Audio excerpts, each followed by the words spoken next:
Rain didn't stop things under the Friday night lights, but across the state, crews are gearing up to keep things from coming to a screeching halt this weekend.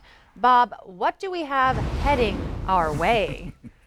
Well, how about a little rain and snow? We've had rain today across much of the state. Let me show you what's happening on the Doppler radar right now. Up there by Great Falls and up by Glacier Park, Kalispell, look at that. It's turning white. That means the rain is starting to change over to snow already up there. And so with that in mind, look at this. We have 3 winter storm warnings around western Montana. The big one is that one to 15 to 36 inches of snow. And now a new number for you up in the higher peaks in that area.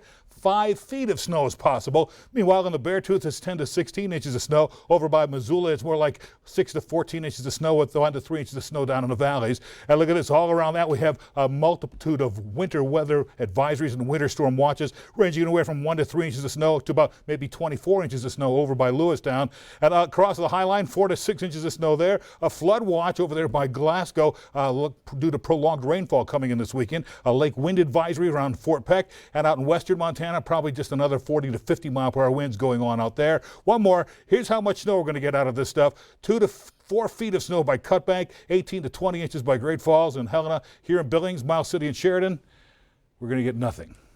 Just rain. That's all we're going to get. Sometimes the plan comes together. Let's go back to you, Zoe. Thanks, Bob. Well, with our forecast, it's heavy snow and winds could damage power lines and leave us in the dark. Taking steps to prepare can help if the power goes out. Q2's David J. joins us with some important information as we head into the weekend. David. Well, Zoe, Northwestern Energy is anticipating the possibility of tree and power line damage. Crews are ready for power outages. The company has some advice. Northwestern's tips include plugging appliances directly to a generator, not plugging the generator into the home's wiring. Also avoid opening refrigerators and freezers. Have a flashlight and fresh batteries ready, and use non-electric space heaters in well-ventilated areas, and be ready to clear snow from furnace and appliance vents. A spokesperson for Northwestern says that the company is monitoring reports from the National Weather Service. The forecast is calling for high winds and significant amounts of snow that's wet. Because of the time of year, the National Weather Service is anticipating tree damage because the trees still have leaves on them. And because of that, often that tree damage results in power line damage too. And Jody Black also suggests signing up for text message updates or using the company's online power outage map. More safety tips from Northwestern Energy are in our online story at ktvq.com. Zoe?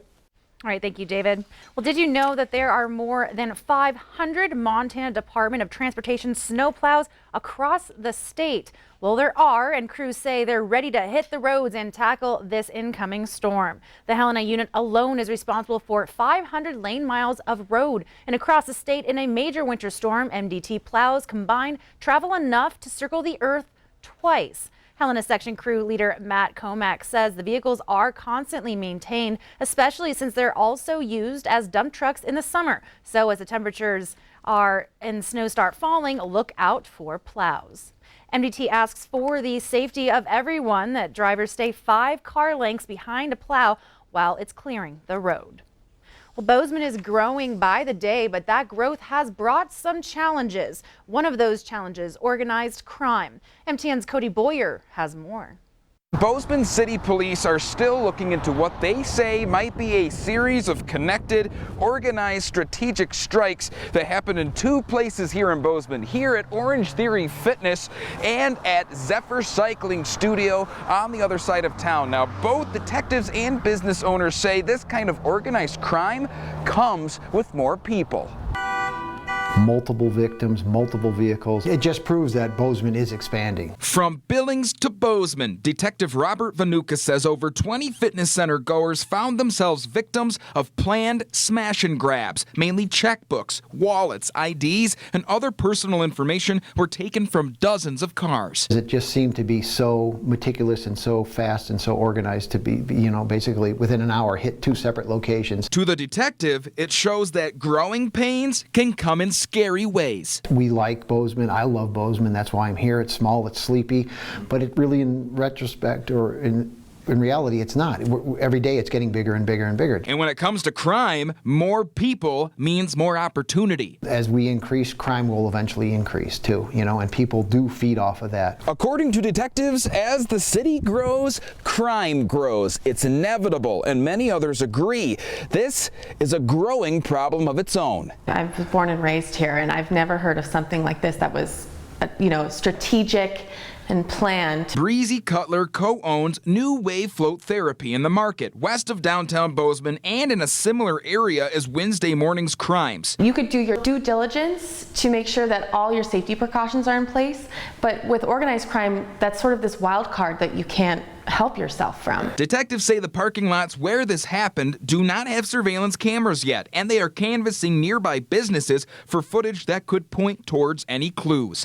Cutler says the market does have cameras, yet there is a bigger picture. Knowing our neighbors, knowing our community, I still feel safe, I feel comfortable just when these upsetting things happen. Investigators are on the case, working from Yellowstone County to Gallatin County. As for those like Cutler, they aren't letting crime like this change them. I just don't want people to feel uncomfortable patroning businesses because of these organized crime events that are happening. It's not an indication of the Bozeman community. It's not an indication of how these businesses are operating. In Bozeman, Cody Boyer, MTN News.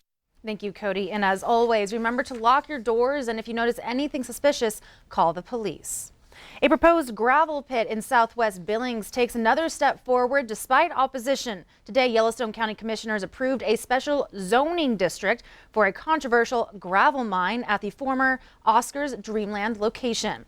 Most residents living in the area are against the mine and today relayed those concerns to the city of Billings, county commissioners, local and state representatives, and the Department of Environmental Quality.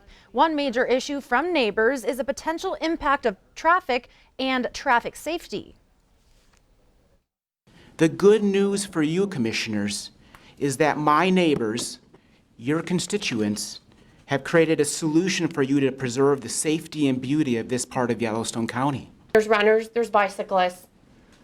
This road, it barely holds 2 cars.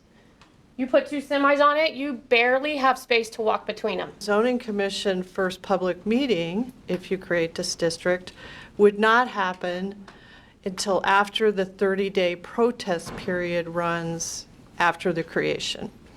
During that time, any property owner within that district can submit a formal protest of the creation of the district. And there is now a 30-day waiting process to see how many people contest the zoning request.